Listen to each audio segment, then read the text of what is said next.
ସୁଯୋଗ ଦେଇଛନ୍ତି।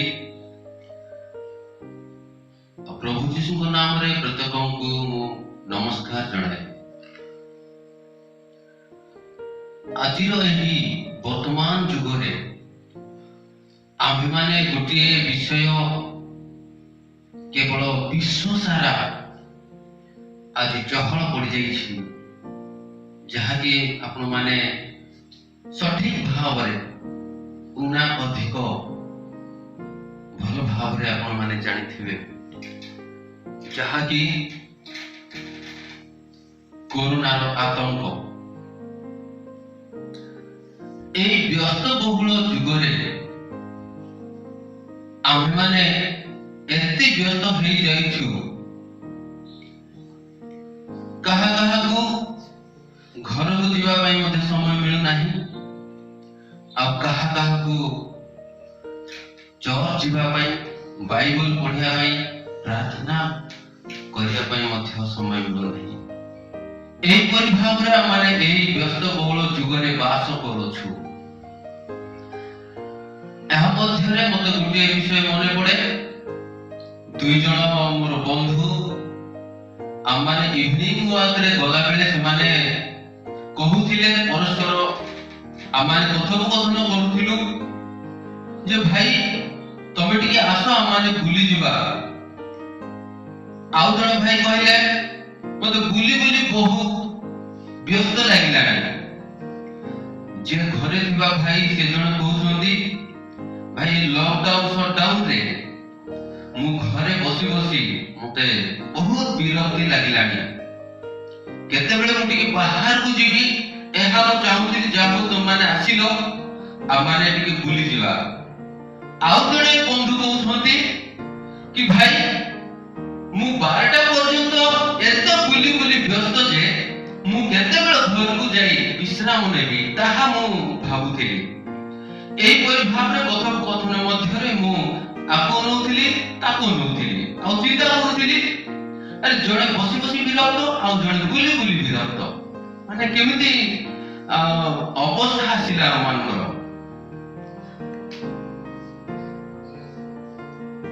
ଯାହା ଘରୁ ବାହାରକୁ ବାହାରିବା ପାଇଁ ଆମମାନେ ଅନେକ ଥର ମନରେ ଚିନ୍ତା କରିବାକୁ ପଡୁଛି ଯେ ମୁଁ କାହିଁକି ଯିବି, କାହା ପାଖକୁ ଯିବି, ଆଉ କଣ କରିବି।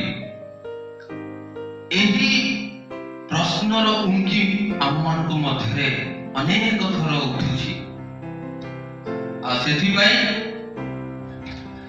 ପ୍ରଥମରେ ହେଲା ଲକଡାଉନ, ତାପରେ ହେଲା ସଟଡାଉନ। ପ୍ରଥମେ ଲକଡାଉନ, ତାପରେ ସଟଡାଉନ, ଏହିପରି ଭାବରେ ତାପରେ ଆଉ କଣ ଡାଉନ ହେବ ତାହା ମାନେ ଜାଣିନୁ, କିନ୍ତୁ ଗୋଟିଏ ଡାଉନ କରିବା ବିଷୟ ଆମମାନଙ୍କର ଉଣା ପଡି ଯାଇଛି। ଲକଡାଉନ ହେଇଛି, ସଟଡାଉନ ବି ହେଇଛି, କିନ୍ତୁ କୋଉ ବିଷୟ ଆମମାନଙ୍କର ଡାଉନ ହେଇନି। ଆସନ୍ତୁ ଆମମାନେ ଆଗକୁ ଆଲୋଚନା କରିବା ଏବଂ ଜାଣିପାରିବା।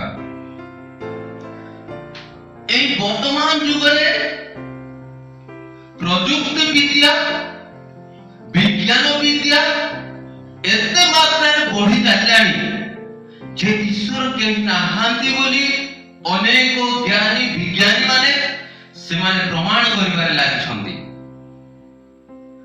ମନୁଷ୍ୟକୁ ପରମେଶ୍ୱର ସରଳ କରି ନିର୍ମାଣ କଲେ, ମାତ୍ର ସେହି ସରଳ ମନୁଷ୍ୟ ଅନେକ ବିଷୟ ଉଦ୍ଭାବନ କରିବାରେ ନିଜକୁ ବ୍ୟତିବ୍ୟସ୍ତ କରି ଜୀବନ କାଟୁଛି। ଏହିପରି ଆପଣମାନେ ଜାଣିଥିବେ, ଭୂପୃଷ୍ଠରୁ ଅର୍ଥାତ୍ ପୃଥିବୀ ପୃଷ୍ଠରୁ ଚନ୍ଦ୍ରକୁ ଯିବାକୁ ମଧ୍ୟ ଲିଫ୍ଟ ତିଆରି କରିବା ପାଇଁ ଅଣ୍ଟା ଭିଡ଼ିଲାଣି, ଏହିପରି ଦୁଃସାହସ କଲାଣି। କି ବିଚିତ୍ର ବିଷୟ ନୁହଁ କି? ମନୁଷ୍ୟ ଆକାଶରେ ପକ୍ଷୀ ପରି ଉଡ଼ି ବୁଲୁଛି, ସମୁଦ୍ରରେ ମାଛ ପରି ବୁଲୁଛି, ପହଁରୁଛି। ଏହିପରି ଭାବରେ ସେମାନେ ବା ମନୁଷ୍ୟ ଆମେମାନେ ଅନେକ ଜ୍ଞାନ ବିଜ୍ଞାନରେ ଆମେ ବୃଦ୍ଧି ପାଇପାରିଛୁ, କିନ୍ତୁ ଏହା ମନେ ରଖିବା ଦରକାର ଆମମାନଙ୍କୁ ଜଣେ ସୃଷ୍ଟି କରିଛନ୍ତି। से होउछंती सत्य परमेश्वर, सृष्टिकर्ता परमेश्वर। हालेलुया। जोसेफ जेतेबेले कारागार नियुक्त हेले सेतेबेले से प्रार्थना करथिले आ प्रभु तांको द्वारा कथा कहिले तांको पुनर्बार जेल रु कारागार रु तांको खलास करागला। बिना प्रार्थना रे कोनोसी विषय संभव हुए नाही। आमाने चेष्टा करथिबा निज ज्ञान बुद्धि बल रे, बाहुबल रे, लोक बल रे, अर्थ बल रे, किंतु कोनोसी विषय संभव कर आमान पक्षे हेबो नाही। परमेश्वर को निकट जेतेबेले हमने प्रार्थना करिबा ताहे परमेश्वर आमान को प्रार्थना सुनी से उत्तर देबे, आमान कार्य से सफल करिवे। दानिएल से जेतेबेले कारागार नियुक्त होला बा सिंहमान को गर्त रे से नियुक्त होला सेतेबेले सिंहमान को मुख बंद होई गला। प्रभु बंद कर देले कारण दानिएल दिन को 3 थर से प्रार्थना करथिले। जेतेबेले षडयंत्र करा गला अनेक बड़ बड़ लोक माने मान्यगण्य व्यक्ति माने दानिएल को परीक्षा कले, दानिएल को विरुद्ध रे गले, राजा को सहित कुटिल चक्रांत कले। आ दानिएल को जेतेबेले से भयभीत करा जाउथि दानिएल सेतेबेले पर्यंत से केबे भी भयभीत होई पार नाही। से पुनर्बार गृह मध्य जाई जेरूसालेम आड़े झरका खुला करी से आंठू पाती से प्रार्थना करछुती। हालेलुया। आंठू पातीबार फल होउछि सिंहमान मुख बंद करिबा।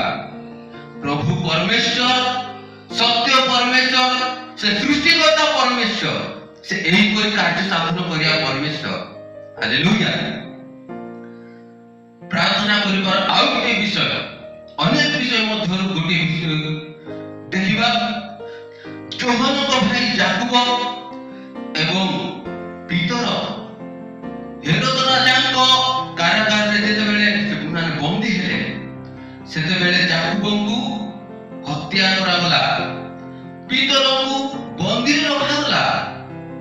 पीतर बंदीग्रस्त अछंती, तांको निमंते मंडली प्रार्थना करछंती, तांको निमंते मंडली द्वार रुद्ध करी से माने दिन राति प्रार्थना करछंती से जेपरि कारागार मुक्त हेबे। मंडली रो प्रार्थना द्वारा पीतरंकर बंदी मुक्त हेबा हेले। आहुरी सेही परि सिला एवं पाउल जेतेबेले कारागार रे नियुक्त हेले, बंदीग्रस्त हेले, ताको प्रार्थना मते प्रभु सुनिले। लेखा जाए प्रेरित 16 पर्वर 25 एवं 26 पद से माने अर्धरात्र पर्यंत स्तव गान करथिले एवं ईश्वर को निकट रे प्रार्थना करथिले। आउ सीमान को स्तव गान प्रार्थना सुनी प्रभु सीमान को दूतों को द्वारा कार्य कले। कारागार माने थरर भरे ही गले। बंदी लोक माने से माने देखु छथि, आश्चर्य भाव से माने देखु छथि।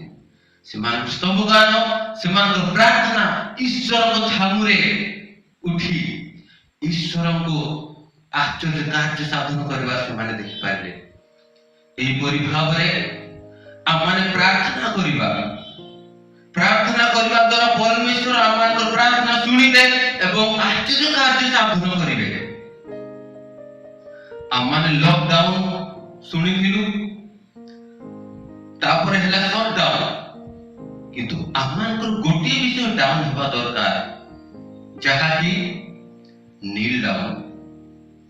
Lockdown plus shutdown is equal to kneel down.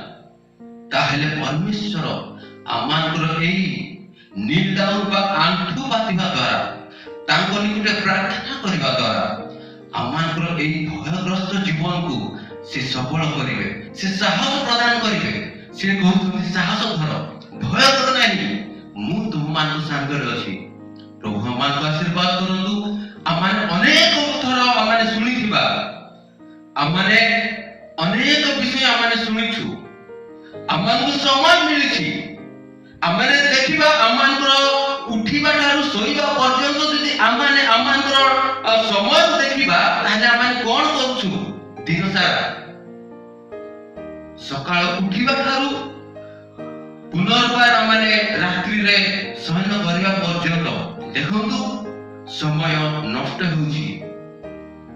Prabhuman को आमान को एते सुंदर समय दैछंती। एही समय रे आमान समय नष्ट न करी समय सद उपयोग करिबा, समय सद व्यवहार करिबा। कारण काल मंद अटे, काल मंद अटे। आमाने आखिरे देखुछु, अनुभव करिछु।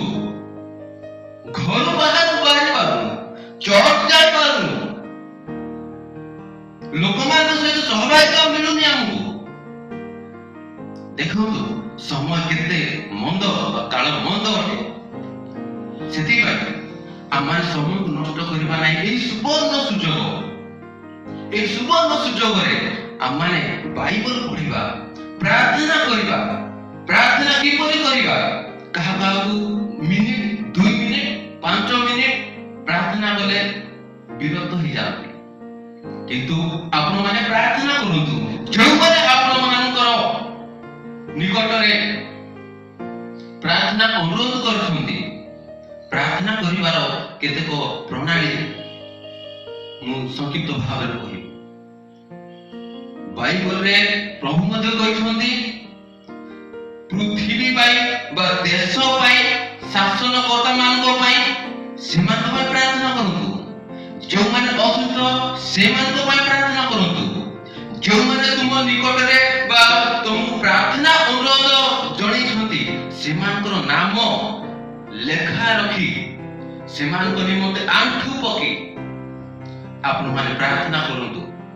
देखिबे आपण माने प्रार्थना बलिष्ठ हेबे, प्रार्थना रे आपण माने उच्च हेबे एवं आत्मिक शक्ति सब नुआ नुआ बल सब पाइबे।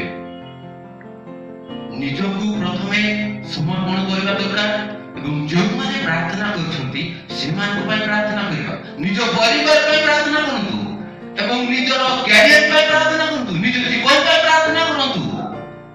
ଯେଉଁମାନେ ପ୍ରାର୍ଥନା କରୁଛନ୍ତି ସେମାନଙ୍କ ପାଇଁ ପ୍ରାର୍ଥନା କରନ୍ତୁ। ଦେଖିବେ ଆପଣମାନେ ପ୍ରାର୍ଥନାରେ ବଳିଷ୍ଠ ହେବେ, ପ୍ରଭୁ ଆମମାନଙ୍କୁ ସାହାଯ୍ୟ କରିବେ। ଆମମାନଙ୍କ ପ୍ରାର୍ଥନା ଶୁଣି ସେ ଆଶ୍ଚର୍ଯ୍ୟ କାର୍ଯ୍ୟ ସାଧନ କରିବେ। ଆମମାନଙ୍କ ପ୍ରାର୍ଥନା ଆମମାନଙ୍କୁ ସେ ଅପେକ୍ଷା କରୁଛନ୍ତି। ସେ ଦୁଇ ବାହୁ ମେଲି ଏବେ ମଧ୍ୟ ସେ ଅପେକ୍ଷା କରୁଛନ୍ତି କିପରି ମୋର ସନ୍ତାନ ସନ୍ତତି ମୋର ଲୋକମାନେ ମୋ ନିକଟକୁ ଆସିବେ। ସେ ଏବେ ବି ଡାକ ପକାଉଛନ୍ତି।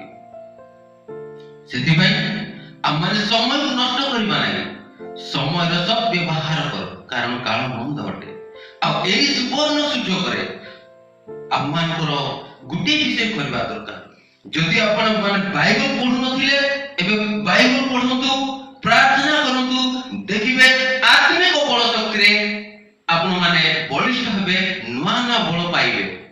ଅନେକ ବିଷୟ ଅଛି କିନ୍ତୁ ମୁଁ ଏତିକି ଚୁମ୍ବକୀୟ ଭାବରେ କହିବା ପାଇଁ ଚାହେଁ, এই লকডাউন শটডাউন রে নীল ডাউন করন্তু। প্রভু আমানଙ୍କୁ ଆଶୀର୍ବାଦ କରନ୍ତୁ। ଧନ୍ୟବାଦ।